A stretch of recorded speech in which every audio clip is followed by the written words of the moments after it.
Arrojada de su hogar con sus 3 hijos a cuestas, la viuda Soledad creyó que su vida había terminado.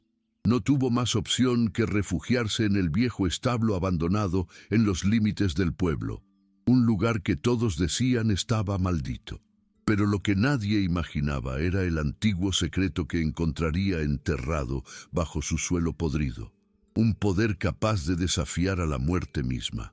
Parece una leyenda, pero esta historia realmente ocurrió en las llanuras de la provincia y cambió el destino de un pueblo para siempre. Si las historias sobre el poder de la compasión contra la codicia resuenan contigo, suscríbete al canal para que continuemos este viaje juntos. El nombre de Soledad nunca le había pesado tanto como en aquellos días, en que la viudez se le había aferrado al alma como una sombra fría. Su espíritu, antes un campo fértil regado por el amor de su esposo, era ahora un páramo agrietado por el dolor y la incertidumbre. La risa de aquel vaquero leal, cuyo corazón se detuvo sirviendo a la hacienda, ya no retumbaba en las paredes de adobe. Solo le quedaban sus 3 pequeños, 3 pares de ojos que la miraban buscando respuestas que ella no tenía. Sin un centavo en el bolsillo y con la despensa más vacía que su propio corazón, cada amanecer era un recordatorio cruel de su absoluta desprotección. La causa de su desgracia tenía un nombre y un rostro: Don Aurelio, el patrón de la hacienda, un hombre cuya alma parecía hecha de la misma tierra seca y estéril que rodeaba sus dominios. Sus ojos, pequeños y calculadores, no conocían la compasión, solo el brillo frío del oro y el poder. Se había negado rotundamente a pagarle la compensación que por ley le correspondía por la vida de su marido, desestimando su sacrificio como un simple contratiempo. Con una voz desprovista de toda emoción, le había dado 24 horas para desalojar la pequeña casa que ocupaban. Un ultimátum cruel que resonó en el aire quieto. Para él, ella y sus hijos eran solo un estorbo, un cabo suelto que debía ser eliminado. Mientras recogía las pocas pertenencias que le quedaban, cada objeto un eco del hombre que había perdido, un murmullo de agitación llegó desde el patio principal. Gritos ahogados y el relincho lastimero de un caballo rompieron el silencio de su duelo. Impulsada por una extraña mezcla de temor y curiosidad, dejó a sus hijos al cuidado del mayor y se asomó por la puerta entreabierta con el corazón encogido. Un grupo de vaqueros, hombres de rostro curtido que habían compartido 1000 jornadas con su esposo, se arremolinaba frente al establo principal, sus sombreros en las manos en un gesto de impotencia y respeto. Con pasos vacilantes se acercó lo suficiente para escuchar la sentencia que flotaba en el aire, tan fría y afilada como la mirada del patrón. Ventarrón, el semental campeón, el orgullo de la región y la fuente de las mayores ganancias de don Aurelio, se había quebrado una pata en un accidente. El veterinario había meneado la cabeza, declarándolo un caso perdido. La orden del patrón fue inmediata y brutal, desprovista de cualquier sentimentalismo: sacrificarlo al amanecer. Para Soledad, la noticia fue como una puñalada. Recordaba cómo su esposo hablaba de aquel caballo con admiración, casi con devoción, viendo en su nobleza y fuerza un reflejo del espíritu indomable que él mismo poseía. Una llama se encendió en el páramo de su alma. No era solo un animal, era el último eco de la pasión de su marido, un símbolo de la nobleza que hombres como don Aurelio jamás podrían comprender. La injusticia, una ola de fuego, la recorrió entera, quemando las últimas lágrimas de su pena y dejando en su lugar la brasa de una determinación inquebrantable. No iba a permitir que aquel hombre le arrebatara también ese recuerdo. Ignorando el murmullo de los vaqueros, que la miraban con una mezcla de asombro y lástima, se secó el rostro con el dorso de la mano, despojándose del velo invisible de la viuda para ceñirse la armadura de la madre que lucha por lo que es justo. Caminó con paso firme, atravesando el círculo de hombres como si fuera una aparición, dirigiéndose directamente hacia el establo. La penumbra del establo olía a paja limpia y a la amargura de la medicina.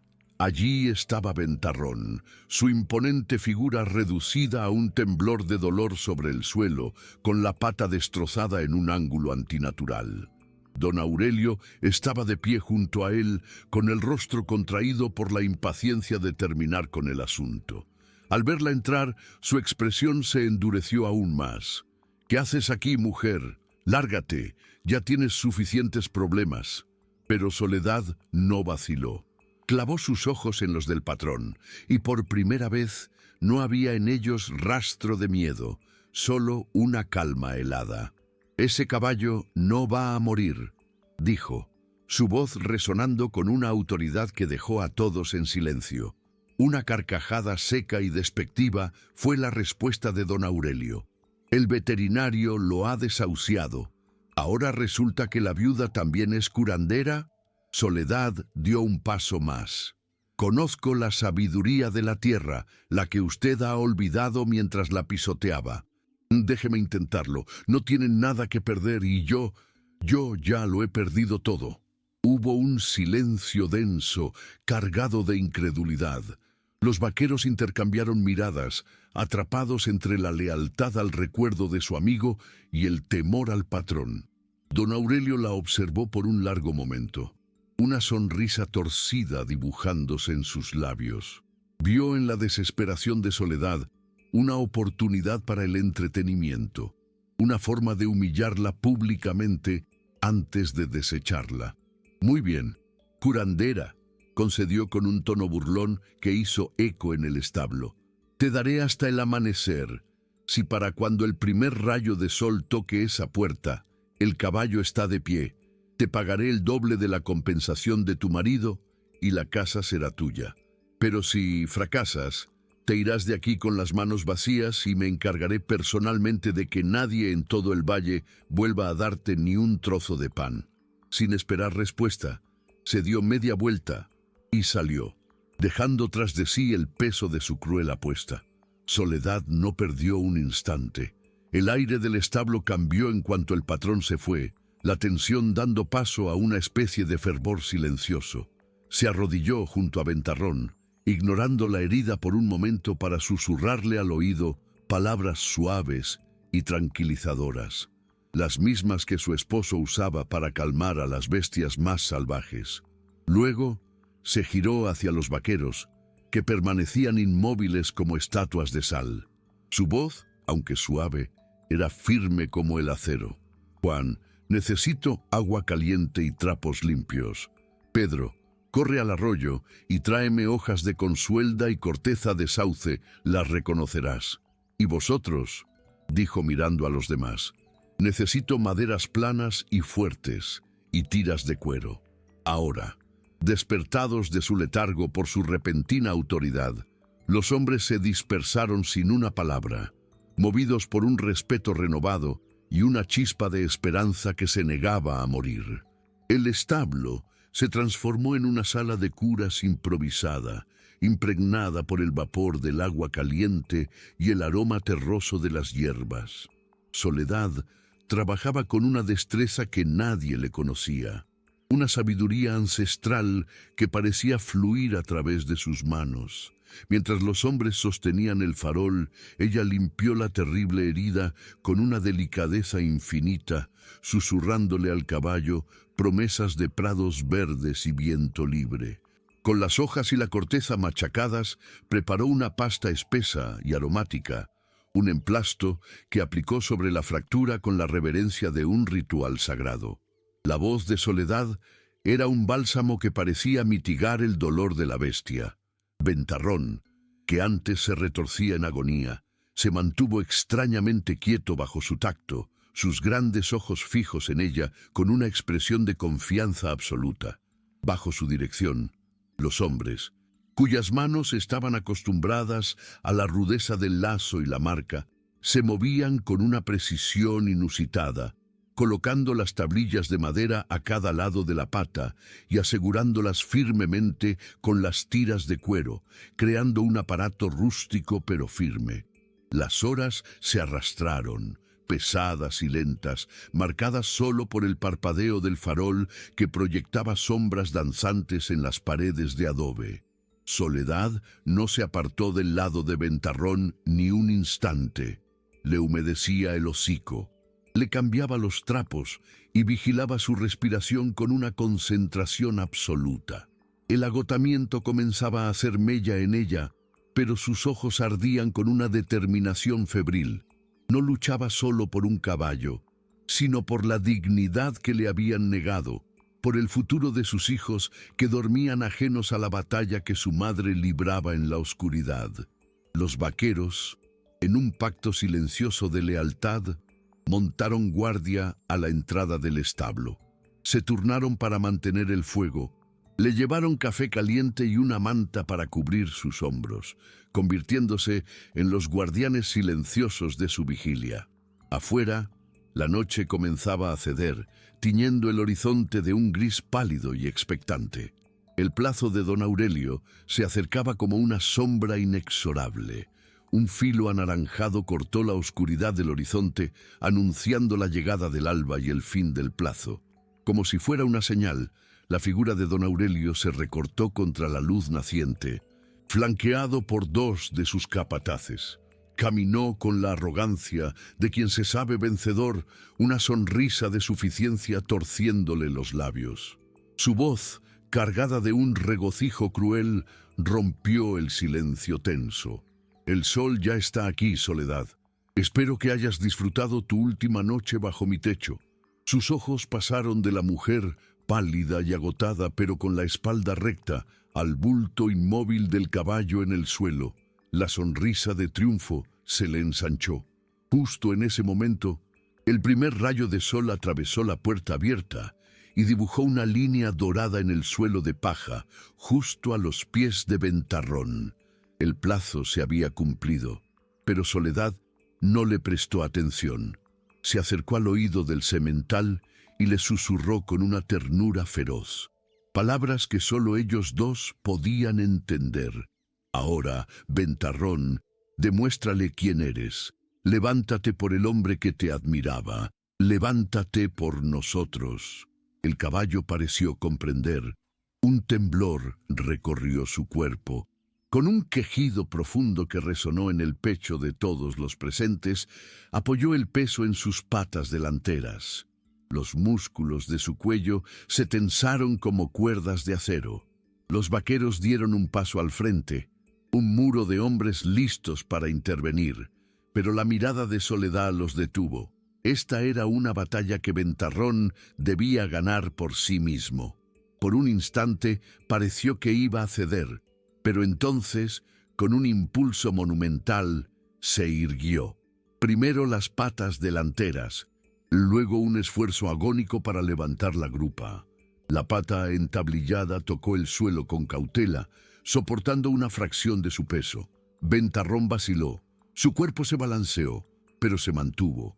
Erguido, tembloroso y magnífico, se alzó sobre sus cuatro patas frente a un patrón mudo de asombro y rabia, mientras el sol de la mañana lo bañaba en una luz de victoria. El silencio que cayó sobre el establo fue más denso que la noche que acababa de morir.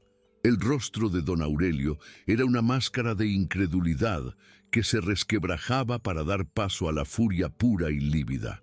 Sus labios se movieron, pero ningún sonido salió de ellos. Por el contrario, un murmullo colectivo, un suspiro de asombro y reverencia recorrió las filas de los vaqueros. Algunos se quitaron el sombrero, otros simplemente negaban con la cabeza, incapaces de procesar el milagro que habían presenciado. Soledad no desvió la mirada. Lentamente, alzó una mano temblorosa por el agotamiento y la posó en el cuello sudoroso de Ventarrón, un gesto de gratitud y de anclaje a la realidad. El caballo soltó un resoplido suave y se apoyó ligeramente contra ella, una alianza sellada en el dolor y la victoria. Fue la voz de Soledad, serena pero cortante como el vidrio, la que rompió el hechizo. Ha perdido su apuesta, don Aurelio. No era una pregunta, sino una afirmación.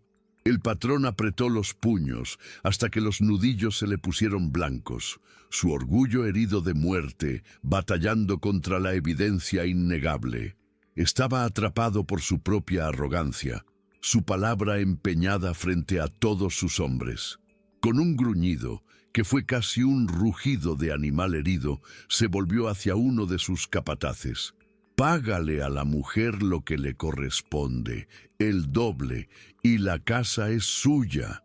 Se dio media vuelta, sin atreverse a mirar de nuevo a la mujer que lo había vencido con hierbas y coraje, y se marchó con pasos pesados, su figura encorvada por el peso de una humillación pública que nunca podría olvidar.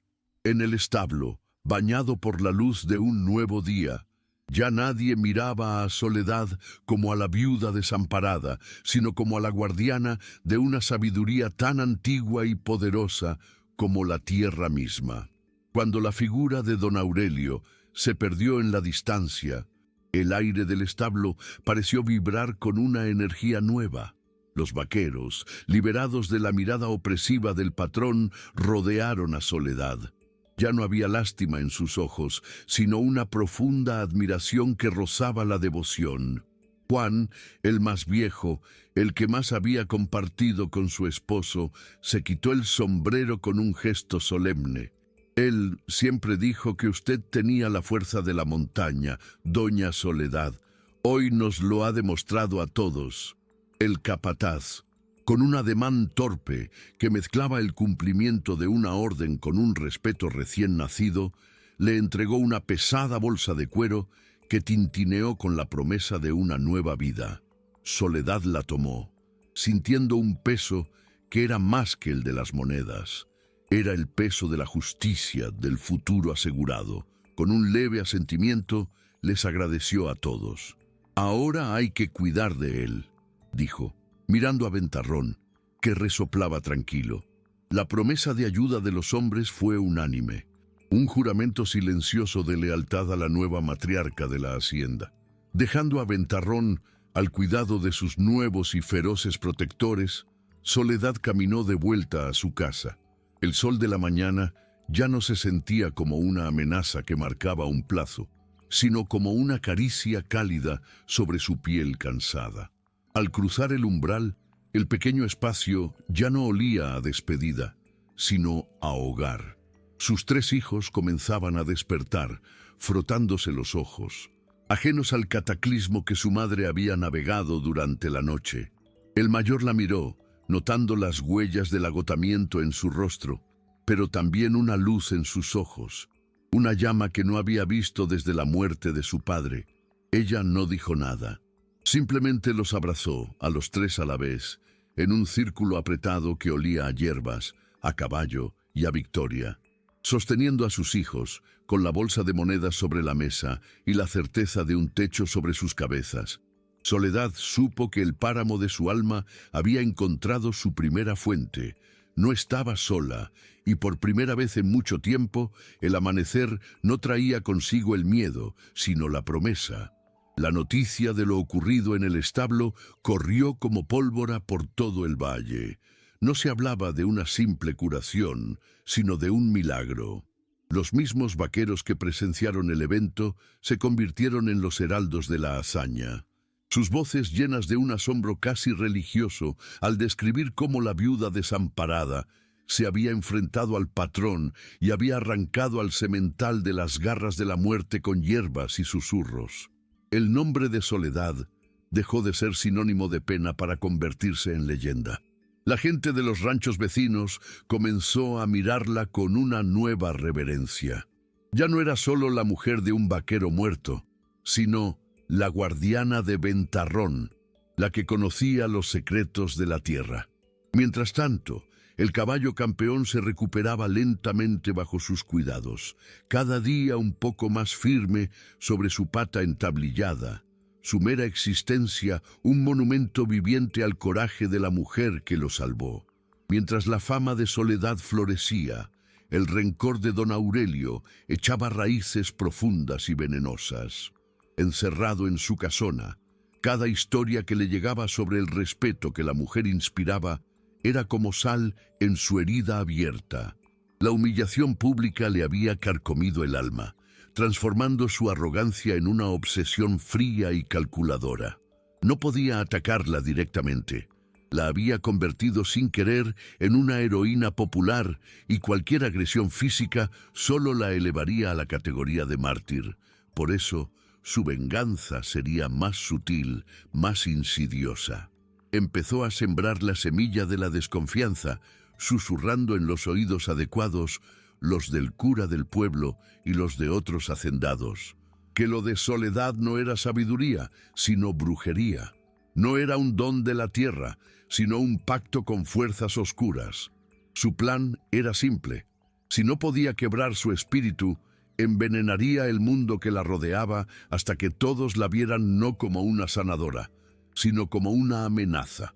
La ponzoña no tardó en extenderse. Los murmullos reemplazaron a las alabanzas. El sermón del domingo del padre Ismael, un hombre temeroso de Dios y aún más de sus benefactores ricos, fue la primera pala de tierra sobre su reputación. Sin nombrarla directamente, habló con voz trémula sobre milagros que no provenían de Dios, de curaciones antinaturales y de una sabiduría que, a veces, era un pacto impío con la sombra. Las miradas de reverencia que recibía Soledad se tornaron en miradas de soslayo, cargadas de un miedo supersticioso. Las mujeres se santiguaban a su paso. Los hombres, que antes le ofrecían ayuda, ahora desviaban el camino para no cruzarse con ella. La guardiana de Ventarrón se convertía, susurro a susurro, en la bruja de la hacienda. Soledad sintió el cambio como un viento helado en pleno verano. Fue en el mercado del pueblo donde el veneno le salpicó el rostro por primera vez. Doña Elvira, la mujer del tendero que le había fiado pan en sus peores días, ahora fingió no verla, sus manos ocupadas en arreglar unas verduras que no necesitaban orden. Más doloroso aún fue ver cómo las otras madres apartaban a sus hijos del camino cuando los suyos querían acercarse a jugar. Comprendió entonces la verdadera naturaleza de la venganza de don Aurelio.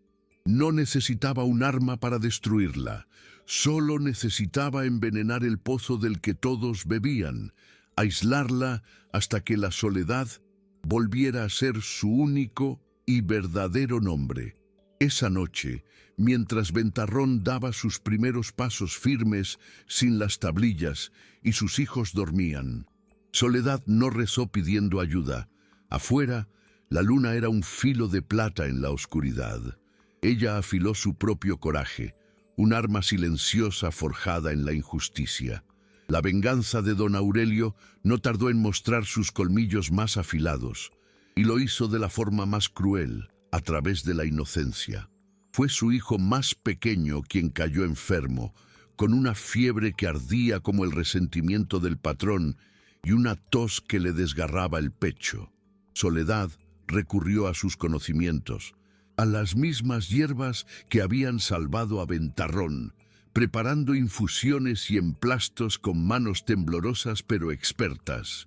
Sin embargo, la enfermedad se aferraba al pequeño cuerpo con una tenacidad maligna que sus remedios caseros no lograban doblegar. Tras 2 días de vigilia, en los que la fiebre solo subía, el pánico se abrió paso a través de su coraza de coraje. Necesitaba medicinas del pueblo, quinina, algo que solo el boticario podía venderle. Con el niño envuelto en mantas y ardiendo en sus brazos, corrió hacia el pueblo sin importarle las miradas que la seguían como piedras. Irrumpió en la botica, con el corazón en la garganta, suplicando por el remedio. El boticario, un hombre de rostro agrio que siempre había obedecido las corrientes del poder, la miró por encima de sus anteojos. Escuchó su ruego desesperado y luego, con una calma espeluznante, negó con la cabeza. «No puedo venderte nada, Soledad», dijo. Su voz apenas un susurro para que los otros clientes oyeran. «La gente dice que tus manos no curan con la ayuda de Dios». Otro cliente, que esperaba su turno, se santiguó ostentosamente. La puerta de la ayuda se cerró en su cara con la misma brutalidad con que don Aurelio había sentenciado al caballo. Estaba sola, con su hijo enfermo en brazos, frente a un muro de miedo y superstición más infranqueable que el de cualquier establo. Desesperada, con el calor de la fiebre de su hijo traspasando las mantas, Soledad salió de la botica y se enfrentó a la calle como a un pelotón de fusilamiento. Las miradas ya no eran de soslayo, sino puñales afilados de miedo y desprecio. Cada puerta cerrada, cada vecino que volvía el rostro, era un ladrillo más en el muro que don Aurelio había construido a su alrededor. Pero el miedo por su hijo era un fuego que consumía cualquier temor por sí misma. En la desolación de aquella hostilidad, una claridad gélida se apoderó de su mente. Esto ya no era sobre un caballo o una apuesta. Era una sentencia de muerte dictada por el patrón, ejecutada por el pueblo. Y ella no iba a volver a su casa a esperar a que la muerte se llevara a su pequeño. Con un cambio de rumbo que sorprendió a quienes la observaban, giró sobre sus talones y, en lugar de tomar el camino a su hogar, enfiló directamente hacia la casona del patrón, una fortaleza de adobe y arrogancia. Sus pasos ya no eran los de una suplicante, sino los de una leona que marcha a reclamar la vida de su cachorro. Irrumpió en el patio de la casona sin anunciarse, con la fuerza de un vendaval. Don Aurelio estaba en el porche, disfrutando de un cigarro, y al verla, una sonrisa de satisfacción se dibujó en su rostro. Era la imagen exacta de la derrota que había anhelado. ¿Qué se te ofrece ahora, bruja? ¿Vienes a pedirme un milagro? Se burló. Soledad se detuvo a pocos pasos, su cuerpo temblando de rabia y agotamiento, el bulto febril de su hijo apretado contra su pecho. «Mi hijo se muere», dijo, y su voz, aunque quebrada, cortó el aire. Se muere por su veneno, su susurro en el oído del cura, su miedo sembrado en el corazón de la gente. El boticario me ha negado la medicina por orden suya. Un grupo de vaqueros, entre ellos Juan, se había detenido en seco al ver la escena. Don Aurelio soltó una carcajada. El pueblo es sabio, sabe a quién temer. Fue entonces cuando Juan dio un paso al frente, rompiendo el círculo de temor que rodeaba al patrón. El niño no tiene la culpa de las peleas de los grandes, dijo con la voz ronca pero firme, quitándose el sombrero. Yo iré al pueblo vecino. Conozco a un doctor que no le debe nada a nadie. Antes de que don Aurelio pudiera reaccionar, le arrebató las riendas al caballo más cercano. Lo montó de un salto y partió al galope, dejando tras de sí una estela de polvo y una fisura irreparable en la autoridad del patrón. La bofetada del desafío público dejó a don Aurelio sin aire. El eco del galope de Juan fue un martillo que resquebrajó su autoridad frente a sus hombres. Su rostro, antes un lienzo de cruel satisfacción, se contrajo en una máscara de furia impotente. Su poder, que creía absoluto, había sido desafiado por un simple vaquero, por una causa que él consideraba insignificante. Se giró hacia Soledad, con los ojos inyectados de odio, buscando descargar en ella el veneno de su humillación. «Lárgate», siseó, la palabra cargada de una amenaza que ya no sonaba tan sólida. «Reza para que tu amigo llegue a tiempo, porque si ese niño muere, te juro que ni el diablo con el que pactaste podrá salvarte». Pero Soledad ya no lo oía. La esperanza, por pequeña que fuera, era un escudo. Sin una palabra, dio media vuelta y se alejó con una dignidad que era en sí misma una victoria, aferrando a su hijo contra el pecho. Los otros vaqueros no bajaron la mirada. La mantuvieron fija, observando la espalda de la mujer que se marchaba y la figura de su patrón, disminuida y temblorosa de rabia. Y en ese silencio se selló un cambio de lealtades más profundo que cualquier juramento. El regreso a casa fue un vía crucis contra el tiempo. Cada tos de su hijo era una espina, cada minuto que pasaba un martillazo en el yunque de su ansiedad. Adentro, la espera se convirtió en una batalla febril. Soledad no se rindió a la desesperación. Volvió a sus hierbas, a sus conocimientos, luchando contra la enfermedad con todo lo que tenía. Bañaba la frente ardiente de su pequeño con paños empapados en agua de verbena. Le susurraba historias de caballos que corrían más rápido que el viento, llenando la pequeña habitación con la fuerza de su amor. Sus otros dos hijos, con una madurez forzada por la tragedia, la ayudaban en silencio, pasándole trapos, manteniendo la lumbre viva, convirtiéndose en pequeños soldados en la guerra de su madre. La noche cayó sobre la hacienda, pero la luz en la ventana de Soledad permaneció encendida, un faro de resistencia en un mar de hostilidad. Y entonces, en lo más profundo de la oscuridad, un ruido sordo en la puerta. Soledad se asomó con el corazón en un puño y no encontró a nadie. Solo, en el umbral, una pequeña olla de barro aún tibia con caldo de pollo y un pedazo de pan. Un regalo anónimo, un acto de rebelión silenciosa. Alguien más en el pueblo había decidido que el miedo ya no dictaría sus actos. Soledad recogió la ofrenda y por primera vez esa noche una lágrima de gratitud, y no de pena, rodó por su mejilla. El amanecer aún era una promesa lejana cuando un galope desesperado rompió el velo de la noche. Un sonido que no era de amenaza, sino de urgencia y esperanza.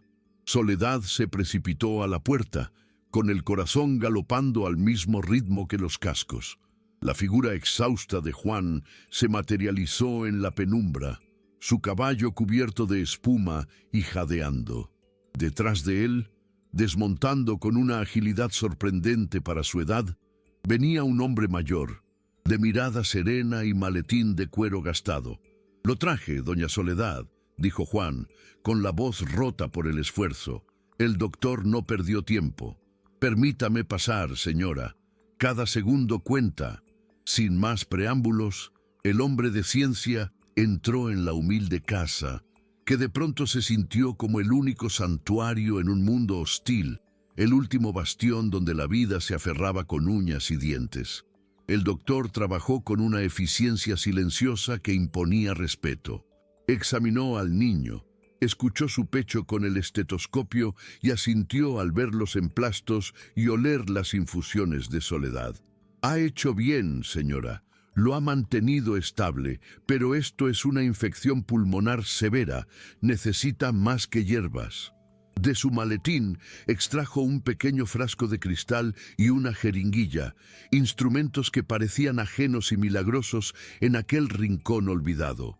Justo en ese momento, la puerta se abrió de nuevo, pero esta vez sin ser anunciada. La silueta de don Aurelio se recortó en el umbral, flanqueado por sus capataces, atraído por el rumor del caballo que llegaba. Su rostro era una máscara de furia contenida al ver la escena. «No sabía que teníamos visitas de fuera, doctor. Espero que no esté interfiriendo en los asuntos de mi hacienda». El médico levantó la vista.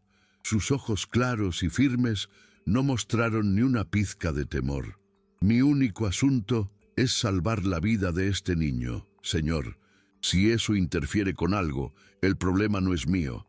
Ignorando al patrón, el doctor administró la inyección con mano firme. El llanto del niño se suavizó y en el silencio que siguió, solo se oía el latido de 3 corazones. El de una madre que se negaba a rendirse, el de un niño que luchaba por vivir y el de un hombre cuya tiranía acababa de recibir un golpe del que quizás nunca se recuperaría. La humillación fue una brasa candente en el rostro de don Aurelio. Por primera vez en su vida, sus órdenes, su presencia, su poder, habían sido tratados como un estorbo irrelevante. Sus capataces, acostumbrados a obedecer ciegamente, ahora intercambiaban miradas inciertas, testigos de una grieta insalvable en la armadura de su patrón. Quiso gritar, amenazar, pero las palabras se ahogaron en su garganta, convertidas en ceniza por la mirada serena del doctor y la espalda recta de Soledad, que ni siquiera se había vuelto para mirarlo. Sin otra palabra, giró sobre sus talones y salió de la casa. Su partida no fue la de un amo ofendido, sino la de un rey destronado de un diminuto reino de paja y adobe. Su sombra, al retirarse, parecía más pequeña, carcomida por la luz que emanaba de aquella humilde resistencia. En cuanto la puerta se cerró, el aire dentro de la choza se volvió respirable de nuevo. El mundo exterior, con su veneno y su miedo, dejó de existir. Solo importaba el niño, cuya respiración, aunque débil, comenzaba a perder el silbido agudo de la enfermedad. Soledad sintió bajo su mano cómo el fuego en la frente de su hijo comenzaba a ceder, transformándose en un calor más natural. El doctor, tras guardar sus instrumentos, le puso una mano en el hombro. Hizo un trabajo extraordinario, señora. Esas hierbas le dieron el tiempo que necesitaba. Usted le salvó la vida tanto como yo. No era solo un diagnóstico médico, era una absolución. Juan, desplomado en una silla, exhausto, pero con una sonrisa que le partía el rostro cansado, asintió en silencio.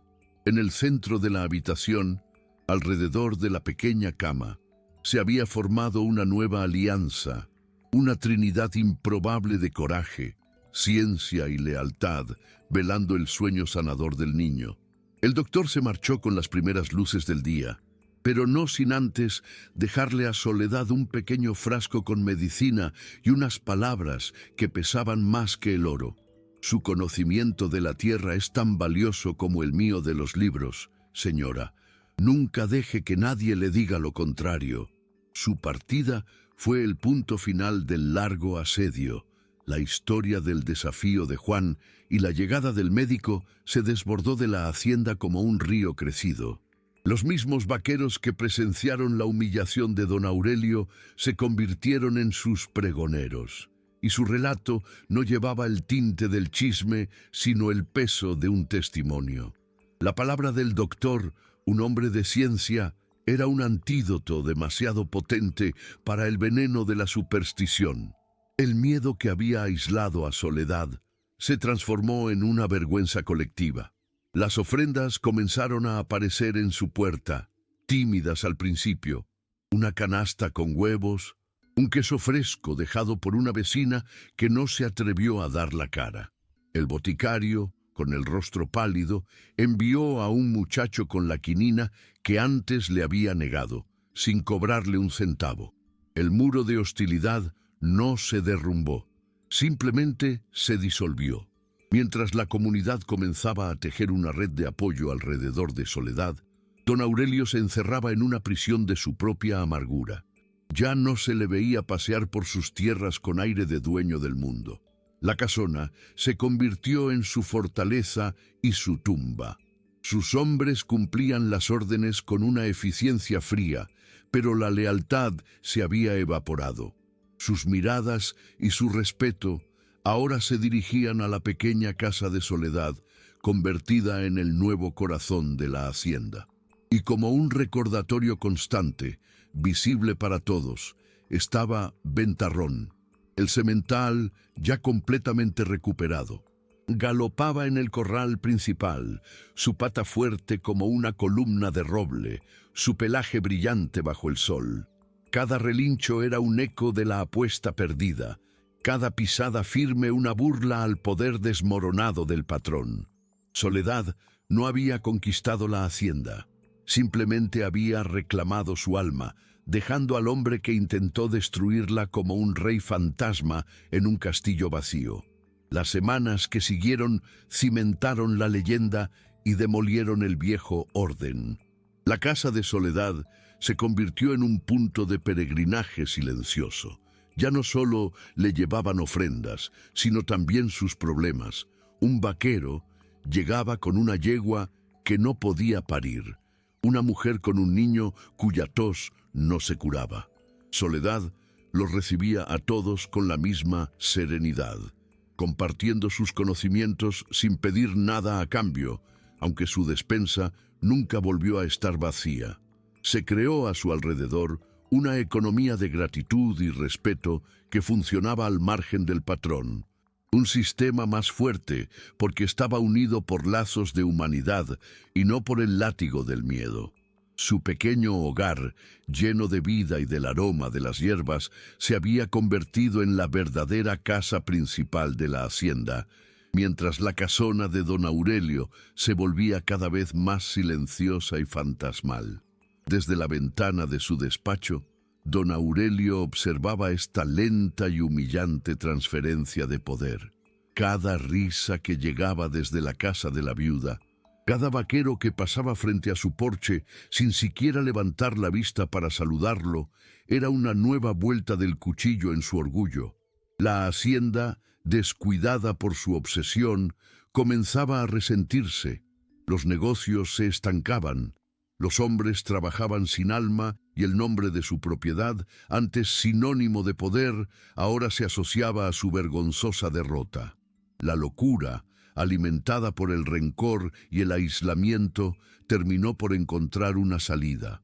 En el silencio de una noche sin luna, mientras observaba la silueta de Ventarrón pastando tranquilamente en su corral, tomó una decisión. Si no podía recuperar su mundo, lo destruiría. Si el caballo era el símbolo de su humillación, lo reduciría a cenizas y con él el establo y todo lo que lo rodeaba. Sería su último y definitivo acto de tiranía. La locura tiene su propia lógica y su propio calendario. Al amparo de la oscuridad, don Aurelio se deslizó fuera de la casona como una alimaña, con un bidón de queroseno en una mano y una caja de fósforos en la otra. El aire de la noche era fresco, pero un fuego interior lo consumía. Cada paso hacia el establo era un paso hacia su redención a través de la destrucción. No había vacilación en su andar, solo el pulso acelerado de una venganza que por fin encontraría su cauce. Dentro, Ventarrón resopló, inquieto, como si pudiera oler la maldad que se acercaba. Don Aurelio no le prestó atención. Con manos temblorosas, no de miedo, sino de una mezcla de odio febril y euforia destructiva, roció el combustible sobre las paredes de madera seca y los fardos de paja, empapando el santuario de su humillación con el hedor de la aniquilación.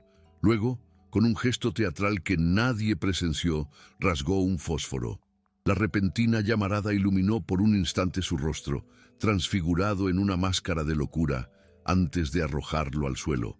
El fuego prendió con un rugido sordo y devoró la paja seca con una avidez monstruosa. Don Aurelio retrocedió hacia las sombras, observando cómo su infierno personal cobraba vida, una pira funeraria para su propio honor perdido. El primer indicio no fue un sonido, sino un parpadeo de luz. Un resplandor anaranjado y antinatural danzó en la pared de la humilde habitación de Soledad, arrancándola de un sueño ligero y vigilante. Por un instante pensó que era el amanecer, pero un olor acre a humo y madera quemada le erizó la piel. Su corazón dio un vuelco brutal, se lanzó fuera de la cama y corrió hacia la puerta, y lo que vio la dejó sin aliento. El establo principal era una antorcha gigante contra el cielo nocturno, con lenguas de fuego que se retorcían y lamían el tejado. El crepitar de la madera era ensordecedor, pero por encima de todo, desgarrando el aire, se oyó el relincho aterrorizado de Ventarrón, atrapado en el infierno. El grito de Soledad no fue de miedo, sino un toque de corneta, una llamada a las armas que cortó la noche. ¡Fuego! ¡El establo! Las puertas de los barracones de los vaqueros se abrieron de golpe. Hombres semidesnudos y armados con lo que encontraron. Cubos, mantas, sus propias manos, salieron a trompicones, sus rostros somnolientos transformados en máscaras de horror y determinación al ver la catástrofe. A la cabeza de todos corría Juan, sus ojos fijos en la estructura ardiente, sabiendo sin necesidad de que nadie se lo dijera que aquello no era un accidente, sino el último acto de un tirano derrotado. El caos era absoluto. El calor era un muro sólido y el humo, un veneno que ahogaba el aire y hacía imposible respirar. Los hombres lanzaban cubos de agua que se evaporaban con un siseo furioso antes de tocar las llamas, un esfuerzo tan inútil como intentar apagar el sol con un dedal. La entrada principal del establo estaba bloqueada por una viga maestra en llamas que se había desplomado, creando una barricada incandescente. Detrás de ella, los relinchos de pánico de Ventarrón se habían convertido en chillidos de agonía que helaban la sangre. Mientras los hombres luchaban contra el fuego exterior, Soledad no veía las llamas, veía la jaula. Su mente, afilada por la desesperación, recorría la estructura, buscando una grieta, una debilidad en la fortaleza de fuego. «¡La pared trasera!», gritó Juan por encima del rugido. «Es de adobe, podemos abrir un boquete». Y mientras él y otros corrían con hachas y picos, Soledad ya había encontrado otra opción. Pero Soledad no podía esperar. Vio una pequeña abertura en lo alto, el hueco de un tragaluz por donde se cargaba el heno, casi oculto por el humo denso. Sin pensarlo, trepó por los maderos de un corral adyacente con una agilidad nacida de la pura necesidad, ignorando las astillas que se clavaban en sus manos. Dentro, el infierno era íntimo y ensordecedor. Las chispas llovían como estrellas mortales y el aire quemaba los pulmones. Ventarrón, con los ojos desorbitados, estaba enloquecido de terror, golpeándose contra los postes de su pesebre, ignorando el fuego que le chamuscaba los bordes de la falda. Soledad se deslizó hasta el suelo y se acercó, su voz un ancla serena en la tormenta de fuego. «Shh, mi valiente, estoy aquí. Confía en mí, Ventarrón, como confiaste antes». El animal, reconociendo la voz que lo había devuelto a la vida, dejó de cocear. Sus temblores ahora eran de expectación y no solo de miedo. Justo en ese instante, el hacha de Juan y la fuerza de varios hombres reventaron la pared trasera en una explosión de adobe y polvo. Soledad tiró de la crin del semental, guiándolo a través del boquete recién abierto justo cuando el techo del establo cedía con un estruendo atronador, enviando una columna de fuego y cenizas hacia el cielo estrellado. Afuera, el aire fresco era un bálsamo y un veneno a la vez, llenando los pulmones quemados mientras el humo se arremolinaba a su alrededor. Cubiertos de hollín, tosiendo, pero vivos. Soledad no soltó la crin del semental, su mano anclada a él, mientras le susurraba palabras de calma, acariciando su cuello tembloroso. Los vaqueros los rodearon, un muro humano que los protegía del calor de las ruinas humeantes. Juan se acercó, su rostro una mezcla de alivio y furia contenida, y le puso una manta sobre los hombros. «¿Está usted herida, doña Soledad?». Ella negó con la cabeza, su mirada fija en el caballo, que ahora resoplaba suavemente, apoyando su cabeza en ella en un gesto de absoluta confianza. Fue entonces cuando los ojos de Juan se clavaron en la silueta oscura de la casona, recortada contra el resplandor del fuego. «El cobarde ni siquiera se atreve a ver lo que ha hecho», gruñó, su voz cargada de un desprecio que era compartido por todos. No hizo falta decir nada más. El grupo se movió como un solo cuerpo, con Soledad y Ventarrón en el centro, alejándose del infierno del establo y dirigiéndose hacia la casa principal. Ya no eran los peones de un patrón, sino la guardia de una reina, y entonces lo vieron. Saliendo de las sombras del porche, don Aurelio dio un paso hacia la luz parpadeante del incendio.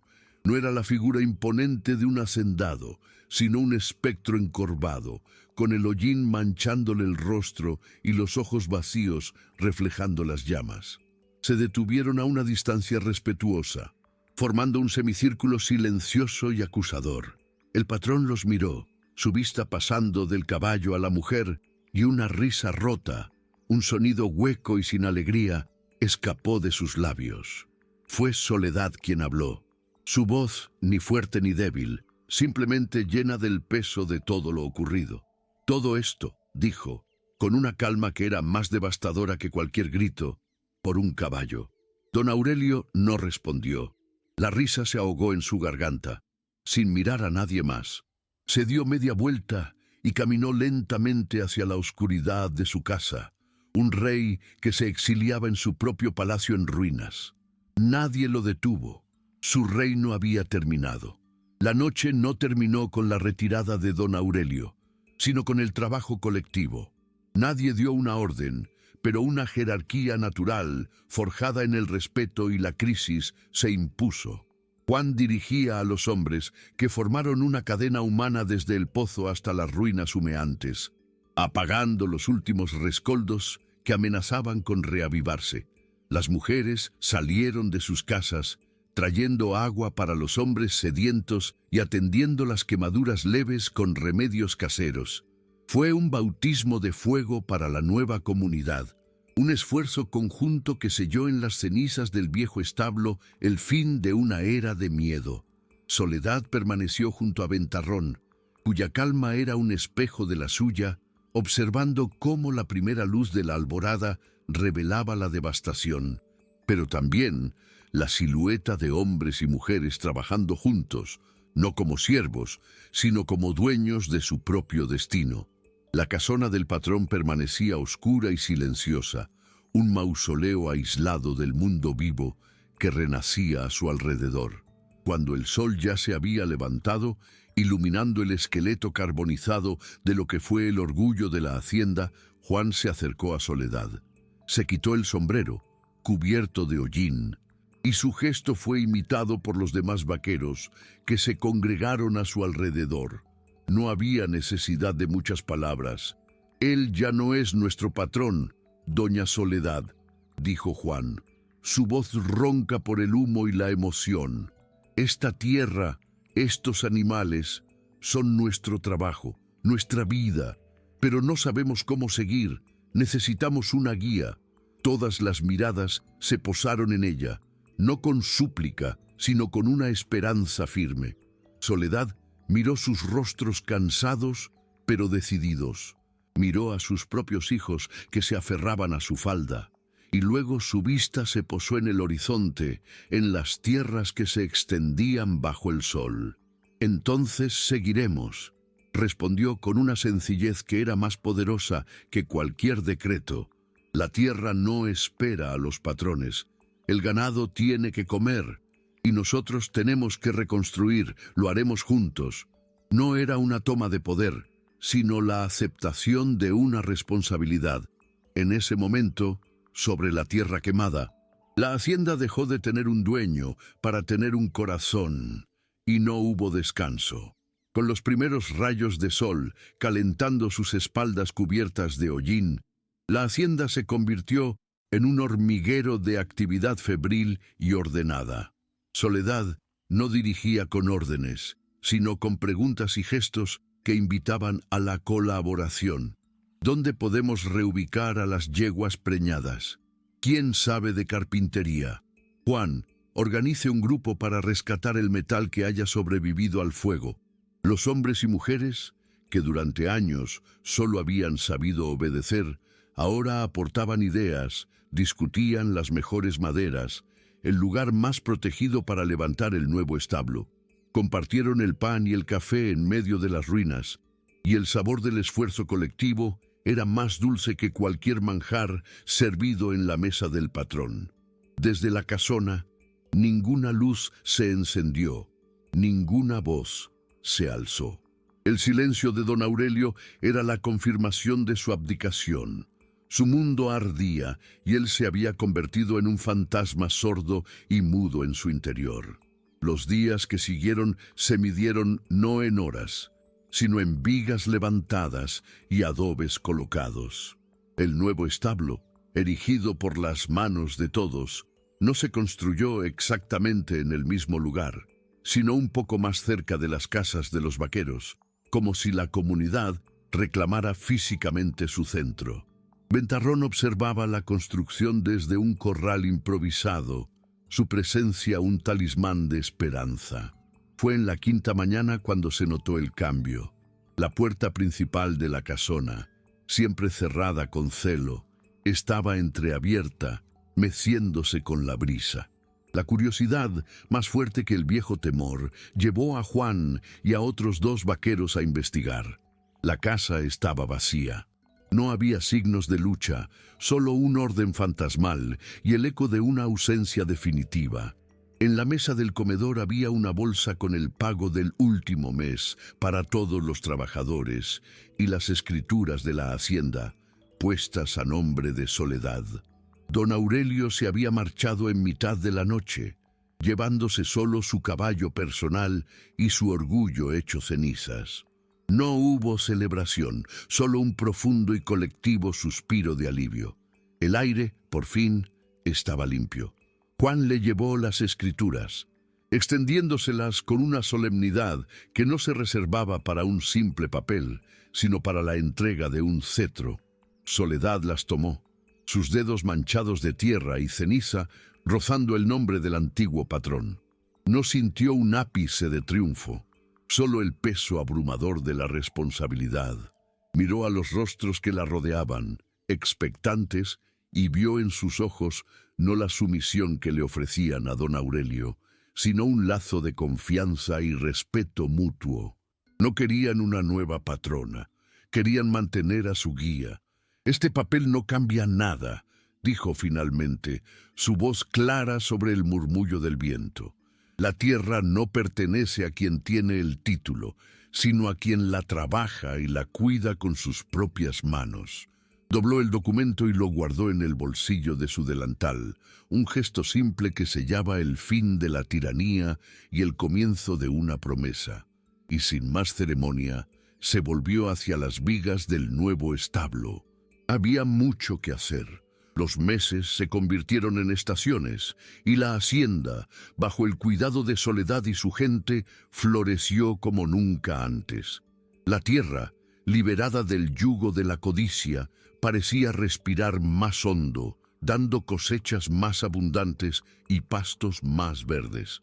El nuevo establo, construido con la madera y el sudor de todos, era más sólido y luminoso que el anterior.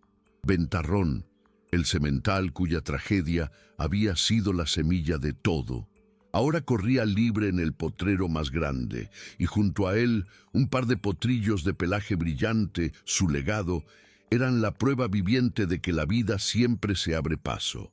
La casona de don Aurelio permaneció vacía, un recordatorio silencioso de que el poder basado en el miedo se consume a sí mismo. Soledad nunca se mudó allí. Su hogar seguía siendo la pequeña casa de adobe, ahora llena de las risas de sus hijos y las visitas constantes de los vaqueros, un corazón que bombeaba vida, gratitud y un futuro forjado no por un solo dueño, sino por las manos de toda una comunidad. Los años pasaron, y el nombre de don Aurelio se convirtió en un cuento de advertencia susurrado a los niños en las noches frías, una leyenda de cómo la soberbia se consume a sí misma. La hacienda ya no se llamaba por el apellido de un solo hombre. La gente de todo el valle simplemente la conocía como La Esperanza. La casona, aquel monumento al egoísmo, fue vaciada de sus lujos y transformada por decisión de todos en la primera escuela de la región. Los hijos de Soledad, ya casi hombres, aprendieron a leer y a escribir en las mismas habitaciones, donde antes se dictaban sentencias de desalojo y ruina. La sabiduría de Soledad con las hierbas, antes tildada de brujería, se convirtió en un conocimiento que compartía abiertamente, enseñando a las mujeres más jóvenes a leer los secretos de la tierra, asegurando que la sanación nunca más dependiera de la caridad de un forastero o el capricho de un poderoso. Una tarde, mientras el sol teñía de oro los pastos, Soledad, con algunas hebras de plata peinadas en su trenza, se acercó al corral donde descansaba un viejo ventarrón. El semental ya no tenía la furia de su juventud, pero en sus ojos, grandes y sabios, aún brillaba el recuerdo del fuego y la lealtad. Acarició el cuello del animal, el mismo que había aferrado en medio del infierno, y sonrió. El nombre de Soledad, que una vez fue una condena, se había convertido en la más dulce de las ironías, pues nunca estaba sola. Estaba rodeada por el amor de sus hijos, el respeto de su gente y la presencia silenciosa del caballo, que le había enseñado que la verdadera fuerza no reside en lo que se posee, sino en aquello por lo que se lucha y se protege en comunidad. La leyenda de la esperanza trascendió las fronteras del valle, convirtiéndose en un susurro de lo que era posible cuando la gente se unía. Y fue esa leyenda la que, una década después, trajo a un forastero. Llegó en un caballo de buena estampa, pero sus ropas de ciudad y sus manos lisas lo delataban. Preguntó por la antigua hacienda de los del Monte, y fue el viejo Juan, cuyas sienes plateadas eran un mapa de la historia de aquel lugar, quien lo recibió. El joven, con una cortesía que no encajaba con el recuerdo del antiguo patrón, se presentó. Se llamaba Aurelio, como su padre, de quien solo había recibido un puñado de cartas amargas y el título de una propiedad que creía perdida. Juan lo guió en silencio, no hacia la casona, sino hacia la pequeña casa de adobe que seguía siendo el corazón de todo.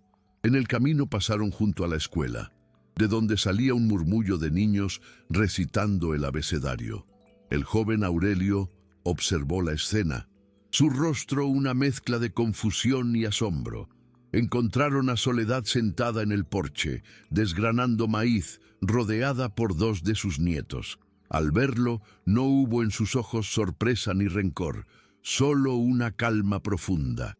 El joven le explicó quién era y el motivo de su visita, terminando con una noticia que flotó en el aire sin peso alguno. Murió hace un año, solo, en una ciudad que nunca fue su hogar. Vengo a ver lo que quedó de su legado y...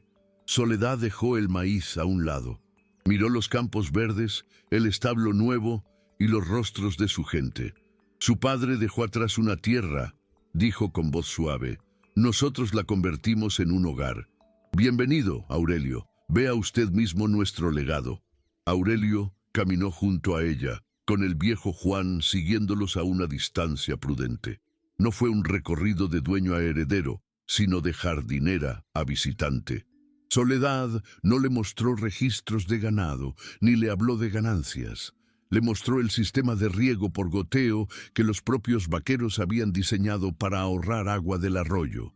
Le presentó a la mujer que ahora dirigía la escuela en lo que fue el despacho de su padre, y lo dejó escuchar el murmullo de los niños aprendiendo a leer.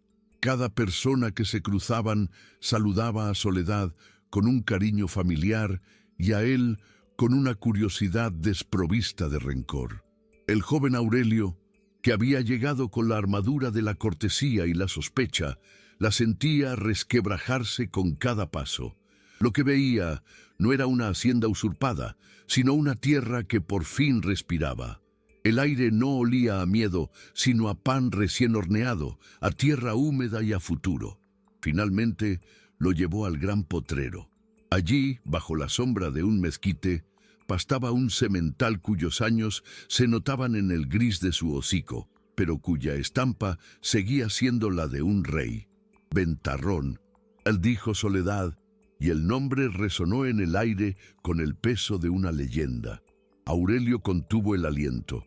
Había leído ese nombre en las cartas de su padre, siempre escrito con la tinta del odio. El caballo levantó la cabeza y caminó lentamente hacia ellos, apoyando su frente en la mano extendida de Soledad. Su padre creyó que el poder estaba en poseer cosas como él. Continuó Soledad con una voz serena. Pero nosotros aprendimos que el verdadero poder reside en cuidarlas juntos. Aurelio miró al animal, símbolo viviente de la derrota de su padre y del triunfo de aquella comunidad, y comprendió. Metió la mano en su chaqueta y sacó las escrituras que lo acreditaban como el dueño legal de todo lo que veía. Las sostuvo por un instante, y luego, ante la mirada tranquila de Soledad y el asombro de Juan, las rompió en dos.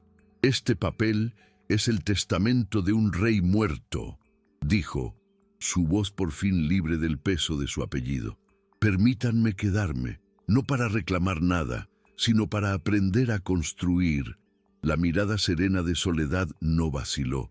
Contempló por un instante los trozos de papel en el suelo, el fantasma de un poder que ya no tenía cabida en aquel lugar, y luego volvió a posarse en el rostro del joven.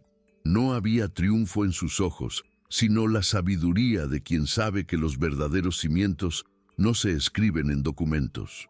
Construir es ensuciarse las manos, Aurelio, dijo, y en su voz no había un desafío, sino una invitación.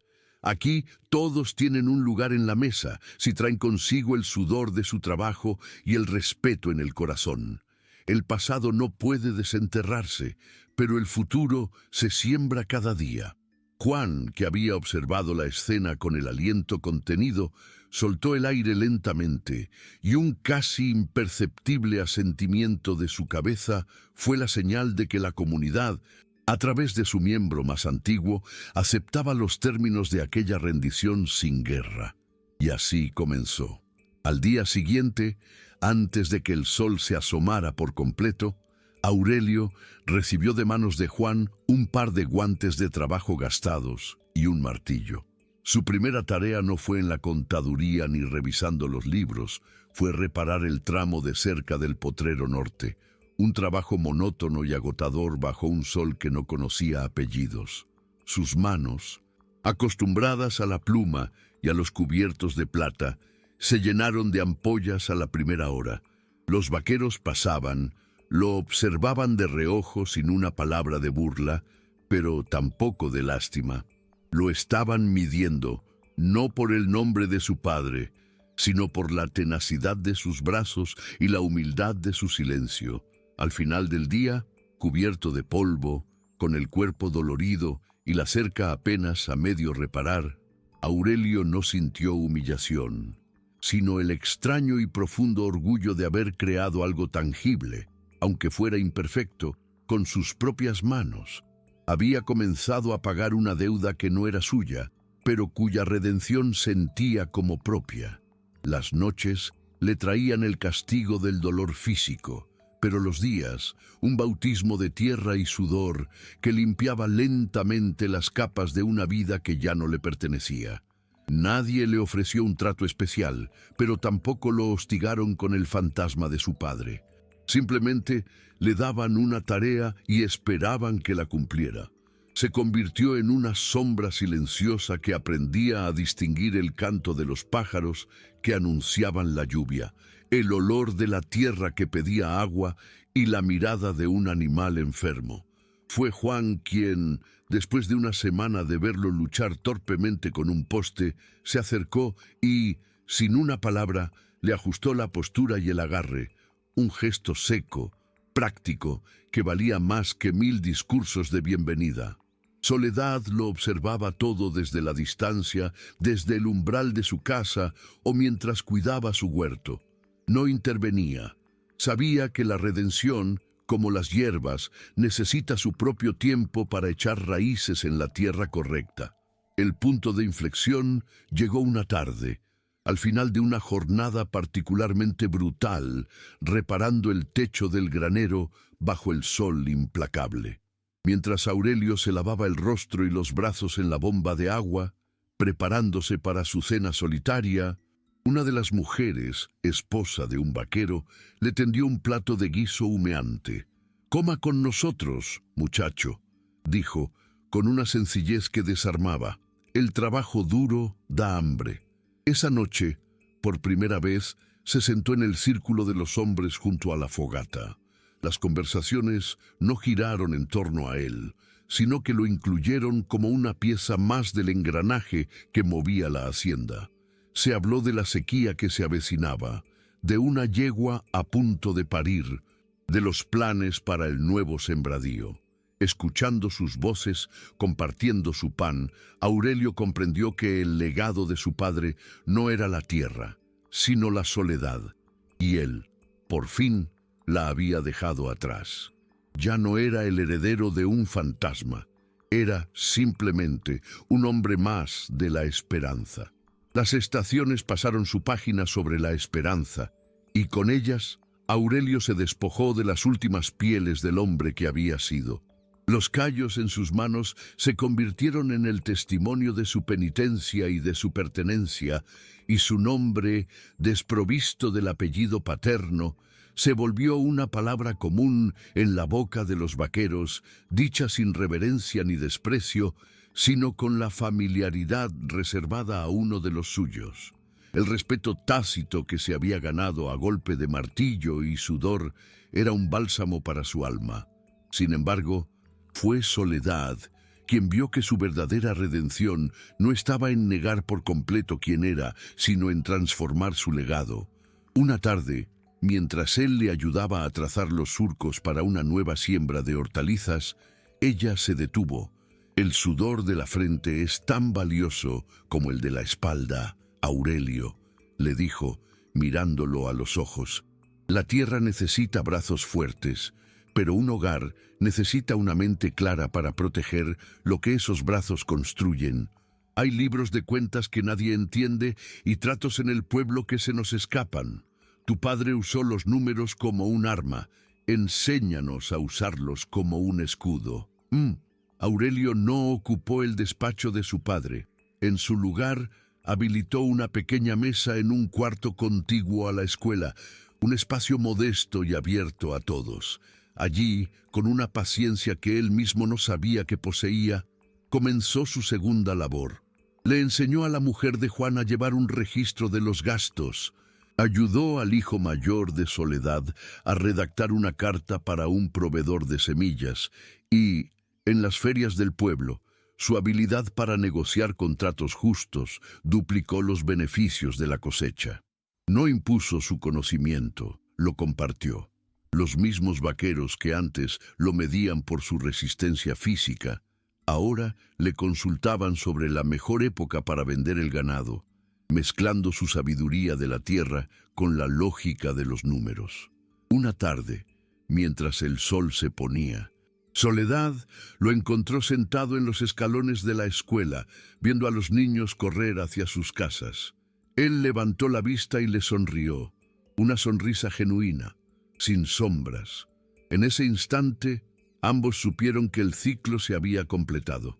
El hijo del hombre que había intentado quemar su futuro se había convertido, con sus propias manos y su propia mente, en uno de los guardianes de su llama. El tiempo, que antes fuera un enemigo que contaba los días de desesperación, se convirtió en el mayor aliado de la esperanza. La pequeña escuela en la antigua casona vio salir a la primera generación de jóvenes que sabían leer no solo los libros, sino también los contratos que antes los habrían engañado. Aurelio, con el cabello ya salpicado de hilos plateados, se convirtió en el puente entre el conocimiento de la tierra y el mundo exterior, un administrador cuya lealtad no era a un apellido, sino a la comunidad que lo había adoptado. Mientras tanto, Soledad, ahora abuela, era el centro de gravedad, la raíz profunda de donde todo brotaba. La hacienda se convirtió en un faro, un lugar donde las familias de valles vecinos llegaban no buscando trabajo como peones, sino unirse a un ideal.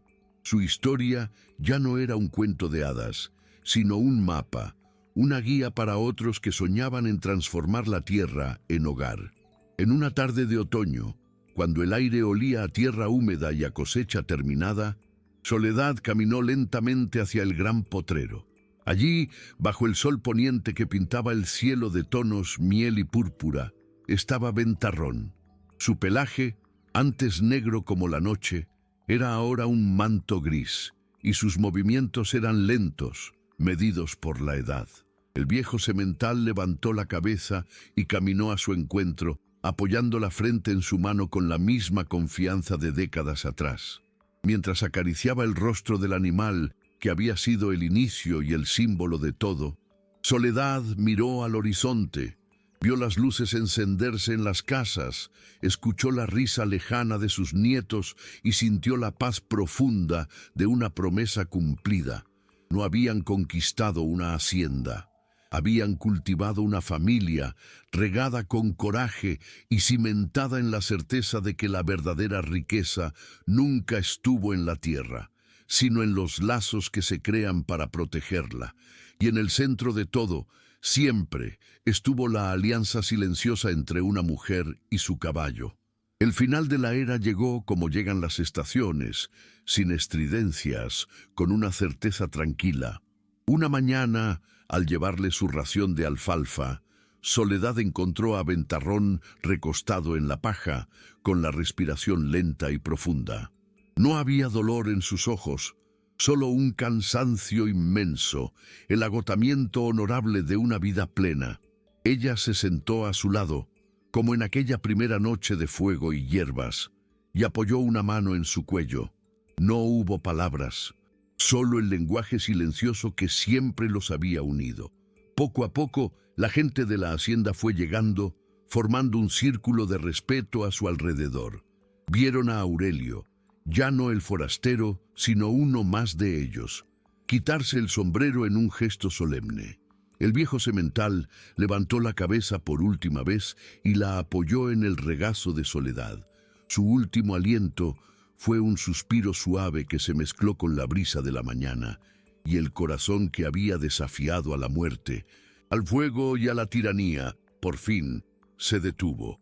No hubo llanto, sino un silencio profundo y reverente que se extendió por toda la esperanza. Lo enterraron bajo el gran mezquite que le había dado sombra en sus últimos años, sin más lápida que la memoria colectiva de lo que representaba. Su tumba no fue un monumento a la muerte, sino el ancla de un comienzo. Su sangre corría ahora por las venas de los potros más fuertes y nobles del valle. Su leyenda era la primera historia que los niños aprendían en la escuela de la casona. El caballo que había sido el catalizador de todo se había ido, pero su espíritu ya no le pertenecía a él.